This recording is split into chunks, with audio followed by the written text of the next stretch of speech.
көжегім. Айдар ғарышта ертегісі. Айдар есімді бала бар екен.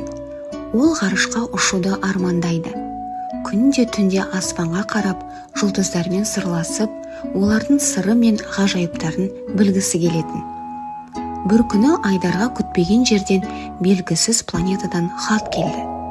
Хатта былай деп жазылған: Айдар, бізге сендей батыл және тапқыр бала қажет. Ғарышта біздің планетамызды сақтап қалу керек. Бізге көмектес, сенің ғана қолынан келеді. Айдар ойланып жатпай, тез дайындала бастады. Ол үлкен зымыранға отырып, алыс планеталарға қарай бет алды. Әлемде түрлі ғажаптарды көрді.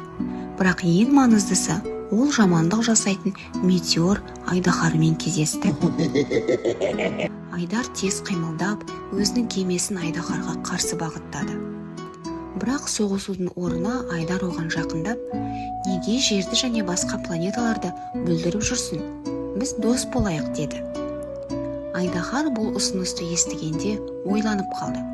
Сөйтіп, ол жерді қиратып, метеорларды бағыттаудан бас тартады. Айдар мен айдаһар дос болып, бірге ғарыштың түрлі құпияларын зерттей бастады. Айдар үйіне оралғанда, бәрі оны батыр ретінде қарсы алды. Ол енді тағы да ғарышқа барып, басқа да ғаламшарларды зерттеймін деп жолға аттануға дайындықты бастайды.